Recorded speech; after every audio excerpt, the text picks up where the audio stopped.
Well, first of all, thank you very much for being here with Red Earth.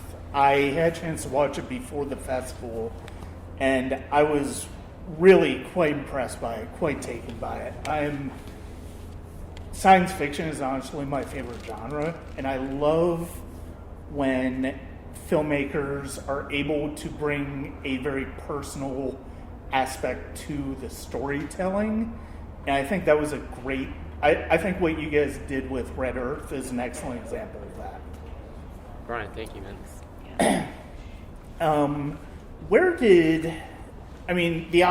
The obvious first question is, where did the idea for Red Earth come from?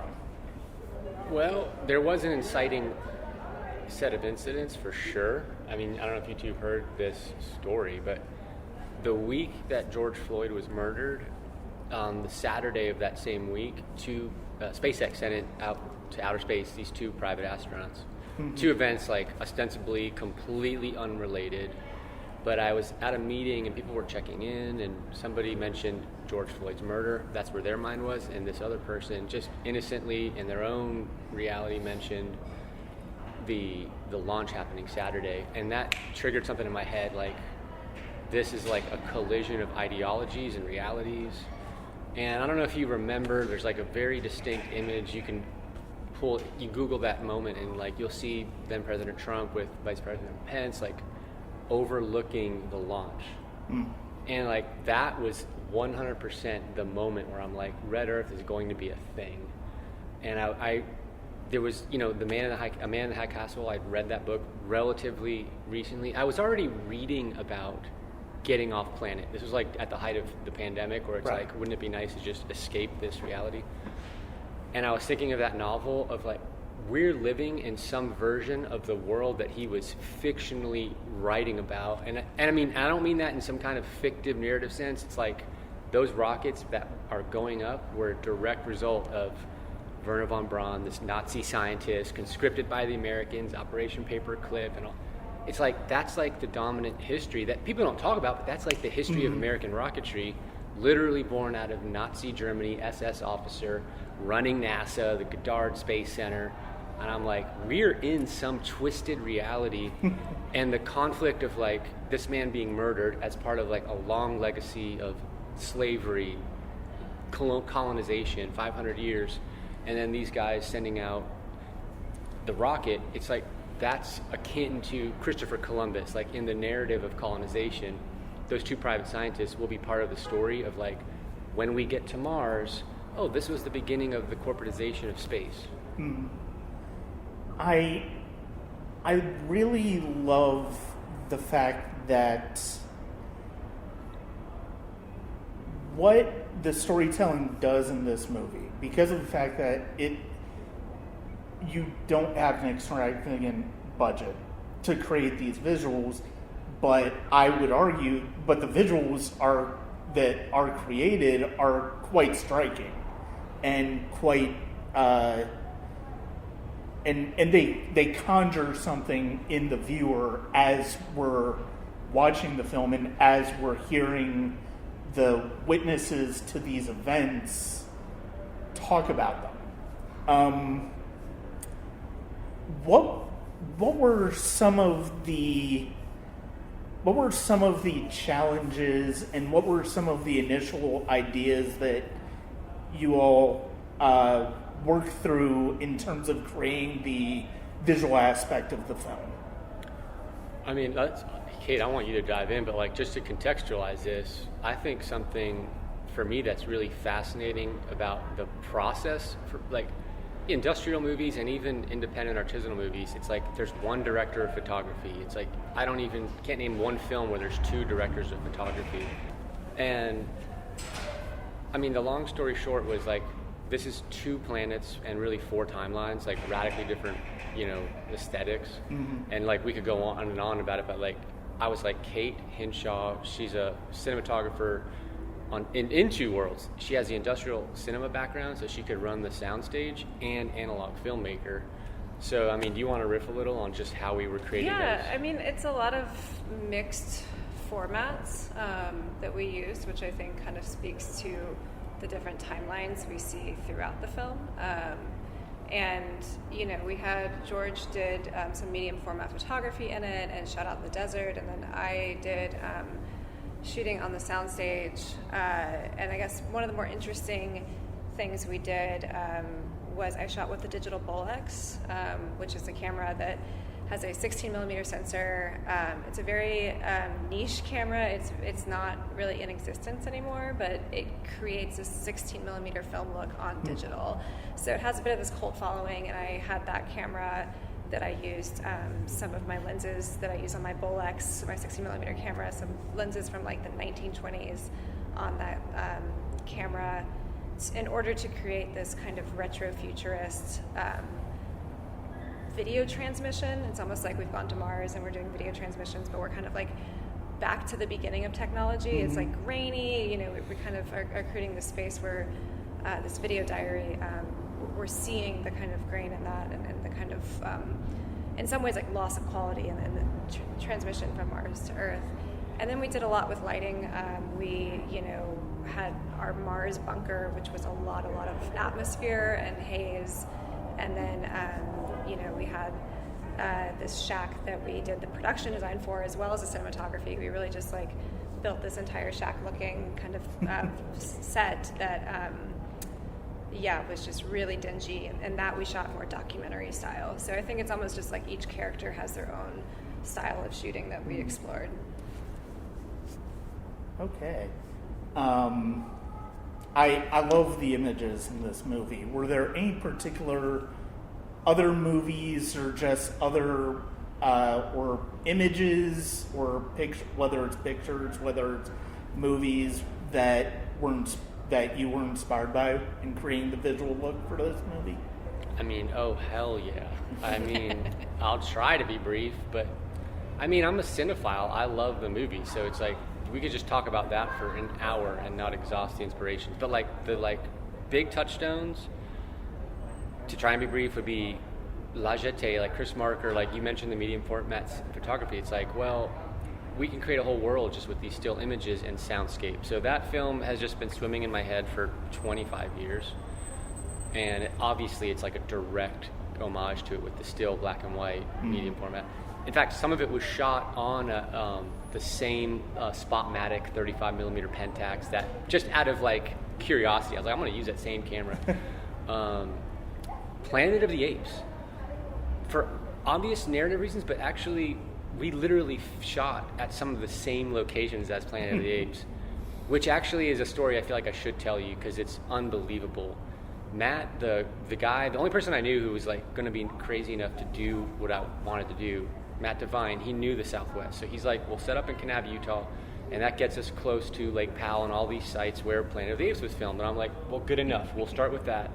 But we get there, and I meet this archaeologist, that the woman running this motel who gave us the whole place for a week for like $125. Like, she's an associate producer on the film. You got to meet this guy. He's an archaeologist. I meet him on Saturday. He's like, I know where the exact locations where they filmed some of those key moments in Planet of the Apes, like the monolith that Charlton Heston walks by. And he took us out there. That was like Sunday location scout. Monday morning at 4 a.m., we're driving out to the desert to those exact incredible locations that nobody would ever find, even if you told someone where they were. It's like, good luck. And then we filmed actually Point Doom, which is also Planet of the Apes, like the sort of famous, lots of things have been filmed there, but the Statue of Liberty scene, like, so Planet of the Apes. And then Craig Baldwin, I don't know if you're familiar with him, but he's probably the most, if I had to pick one filmmaker who's like altered my brain waves irreversibly, it would be Craig Baldwin. To your point about like, it's not a lot of budget, but we can still do a lot with either found images or pseudo found images. They appear to be like these archival images.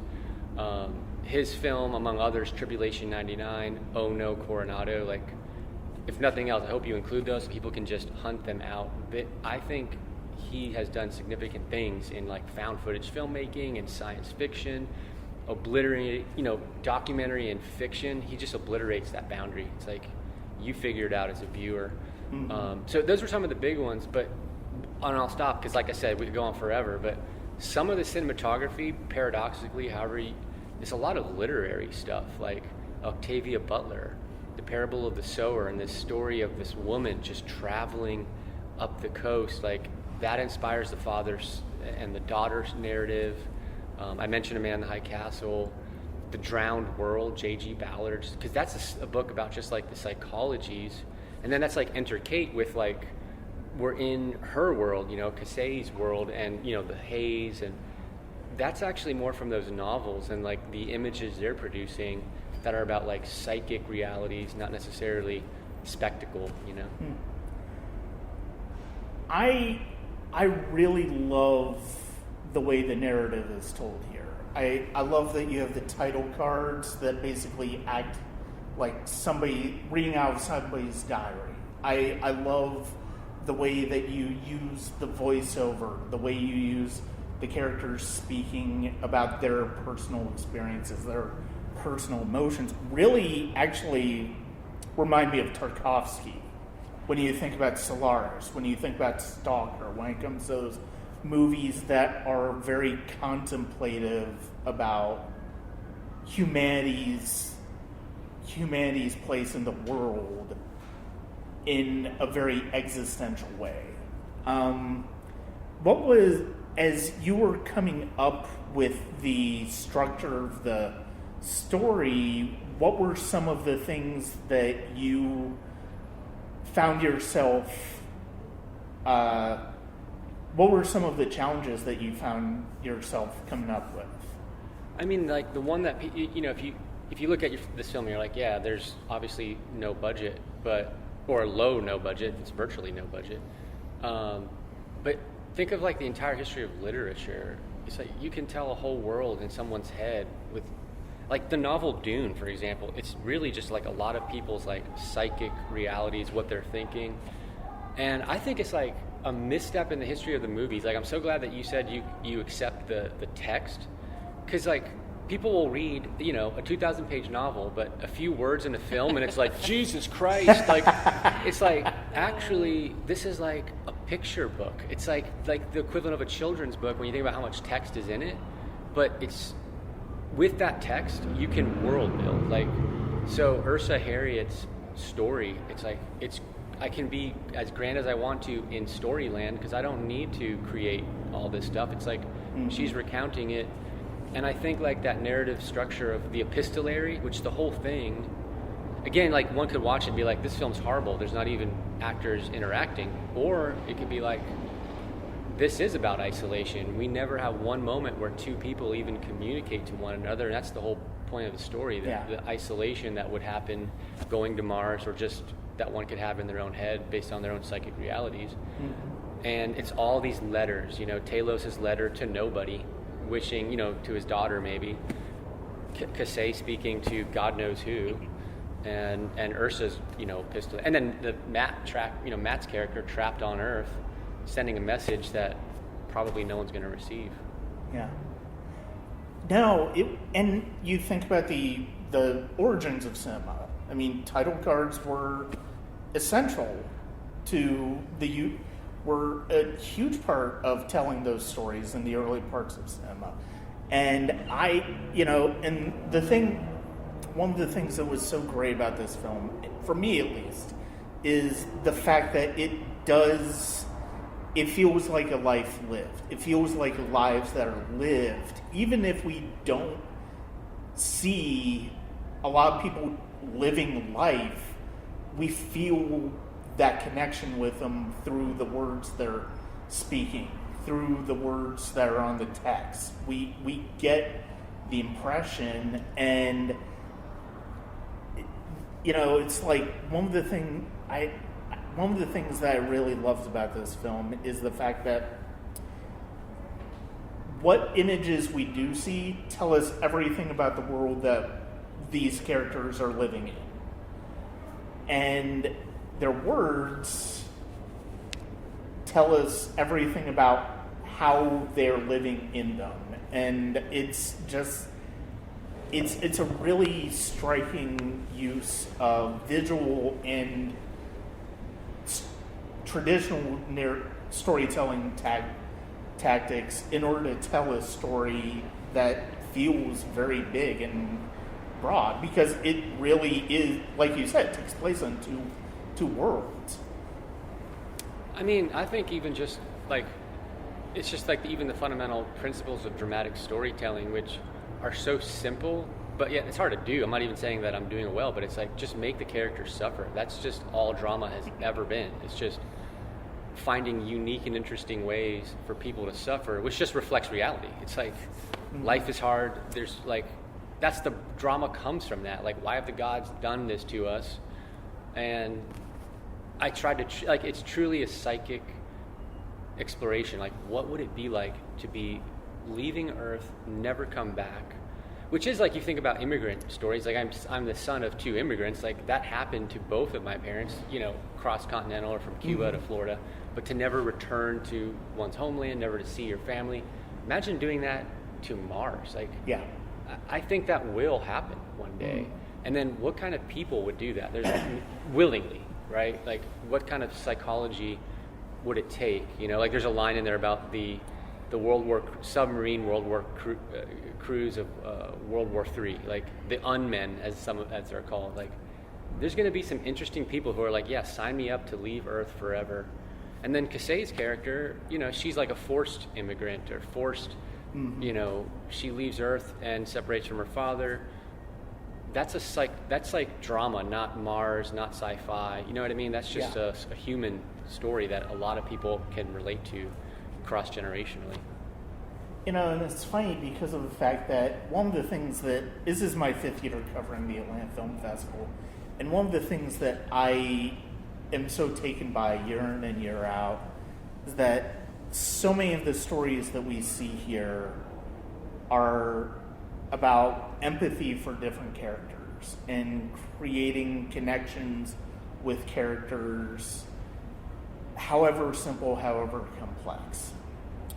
You know, and you don't necessarily think of that when it comes to science fiction. I mean, obviously there are exceptions, but when you think about science fiction, when you think about genre, you're thinking about building the world. You're thinking about taking somebody on a journey to someplace you're not familiar with. And one of the things that's so interesting to me this year is just how many great genre films I do think is in there that basically plays that ethos of the festival.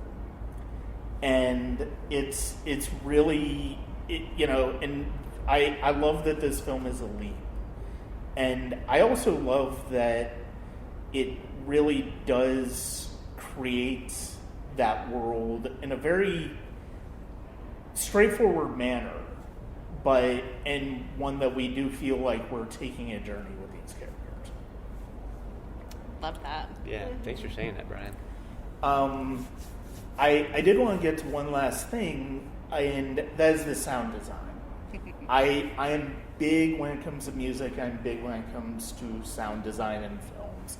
And I'm always fascinated by the way sound is used in films, and especially genre films. What were some of the core ideas that you came into this movie with when it came to using music and sound effects? Sure. I mean, the very first thing that was created for this film, before even like a shot of anything was done, was the whole soundtrack.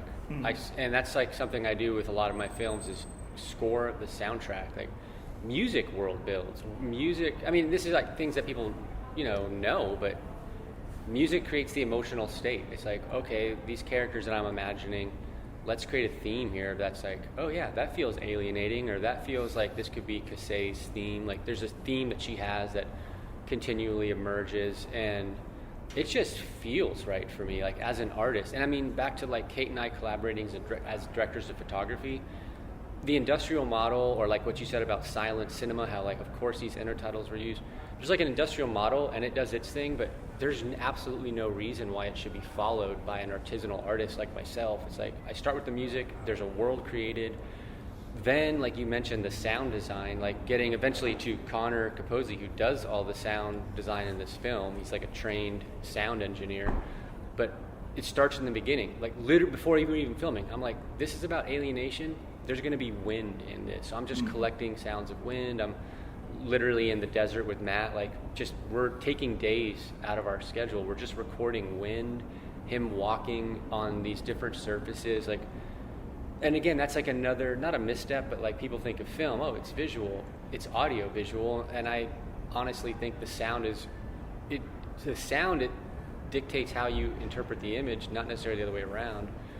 And also, as a no-budget filmmaker, I can do with like a $600 microphone, I can create all these worlds, but to do cinema, right, with images, like all of a sudden now there's like capital involved, and you got to get actors, and we did all that, but sound, like, I can spare no expense. Yeah. You know, creatively, and then like all that material goes to Connor, and then he goes the next level with extreme meticulous detail. Like, I think that's like the quality of a good sound designer, where it's like we need to feel the pen of like Talos writing in that journal, and these what like seem like little elements that actually become like a full immersive experience. So yeah, thanks for calling out the sound, because I think that's part of what makes any film work well. And if you don't notice it, even better, because it's just immersive. But yeah, that was the sound design in a nutshell. Yes. Thank you very much for your time today. Yeah, thank you. I'm so glad we were able to do this. I really was glad we were able to talk about this movie. I really am quite taken by this movie. I hope it has a great reception tonight at the film festival. And I really was quite taken by it. Awesome. Thank you. Brian, thank you so much. Thank you for your questions. No problem. Really appreciate you taking the time to give the film, you know, voice and help us get it out in the world. Yeah.